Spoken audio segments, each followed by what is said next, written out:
حضور صلی اللہ علیہ وآلہ وسلم کا پاک ارشاد ہے، جس کا مفہوم اور حاصل یہ ہے کہ اپنی مجالس کو درود شریف کے ساتھ مزین کرو، یعنی اپنی مجالس کو درود شریف کے ساتھ سجاؤ۔ تو درود شریف پڑھنے سے مجلسیں سجتی ہیں اور اللہ جل جلالہ کی رحمت اس مجلس پہ آتی ہے جہاں پہ درود شریف پڑھا جاتا ہے۔ سب درود شریف پڑھ لیں۔ اللہم صلی علی سیدنا و مولانا محمد وعلی آل سیدنا و مولانا محمد۔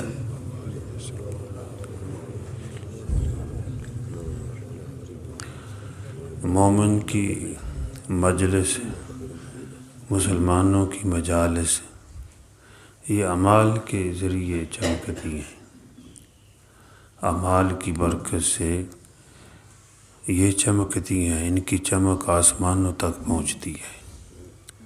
حدیث پاک میں آیا ہے، جس گھر میں اللہ کا ذکر ہوتا ہو یا قرآن پاک کی تلاوت ہوتی ہو، وہ آسمان والوں کے لیے ایسے چمکتا ہے جیسے زمین والوں کے لیے ستارے چمکتے ہیں۔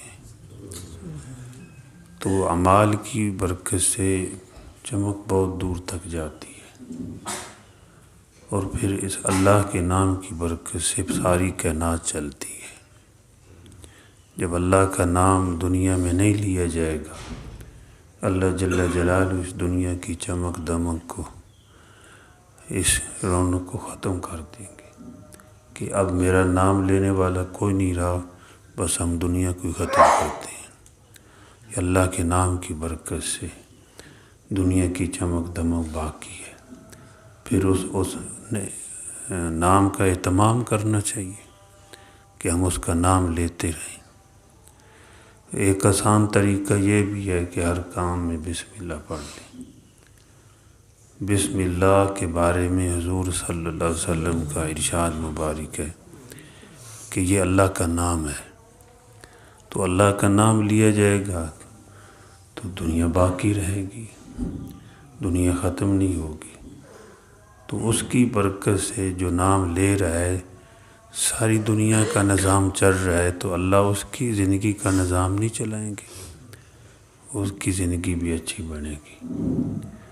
باقی بعض دفعہ آدمی سمجھتا ہے کہ اچھی زندگی بنتی ہے صرف مال سے۔ نہیں میرے بھائیوں، دوستوں، بزرگوں، صرف مال سے نہیں بنتی، اعمال سے بنتی ہے۔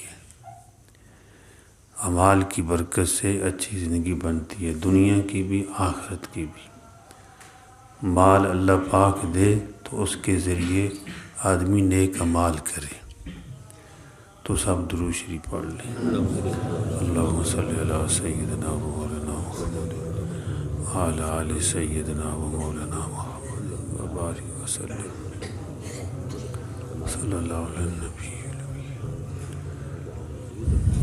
آج جمعۃ المبارک ہے۔ اللہ جل جلالہ فرماتے ہیں، ایمان والو، جب جمعہ کے لیے بلایا جائے تو کام کو چھوڑ دو، کام کو، اپنے کام کاج کو، خرید و فروخت کو چھوڑ دو، اور جب جمعہ کی نماز ادا ہو جائے تو پھر فانتشروا وابتغوا من فضل اللہ، پھر پھیل جاؤ، اللہ کا فضل ڈھونڈو، لیکن پھر بھی اللہ کو نہ بھولو، کثرت کے ساتھ اللہ کو یاد رکھو۔ حضرت مولانا مفتی محمد شفیع صاحب رحمۃ اللہ علیہ، انہوں نے بیان فرمایا ہے کہ جمعہ کے دن ایک بزرگ تھے، ان کو وقت کی حکومت نے گرفتار کر لیا، جیل میں بھیج دیا۔ تو جمعہ کے دن وہ جہاں بیٹھے ہوتے، جب اذان ہوتی تو اٹھ کر کھڑے ہو جاتے، تو جہاں اس کا دروازہ تھا جیل کا، وہاں تک آتے اور آ کے عرض کرتے کہ یا اللہ، آپ نے ہمیں بلایا ہے تو میں یہاں تک آ سکتا تھا، آ گیا ہوں۔ تو انسان جو ہے، جو ہی اللہ کا حکم ہو جائے کہ اب کام کو چھوڑ دو، اذان ہوگی، بس یا اللہ چھوڑ دیتا ہوں۔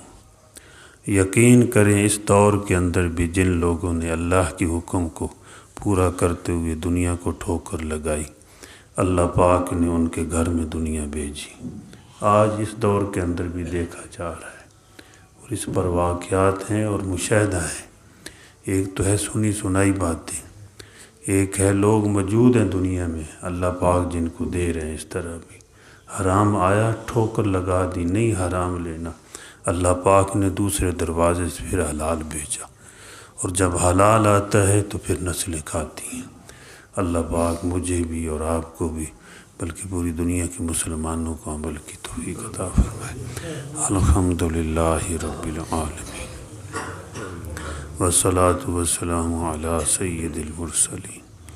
اللہم انت السلام ومنک السلام، تبارکت یا ذا الجلال والاکرام۔ ربنا اتمم لنا نورنا واغفر لنا انک علی کل شیء قدیر۔ ربنا تقبل منا انک انت السمیع العلیم۔ صلی اللہ تعالی علی خیر خلقہ محمد وعلی آلہ واصحابہ وآل بیتہ اجمعین برحمتک یا ارحم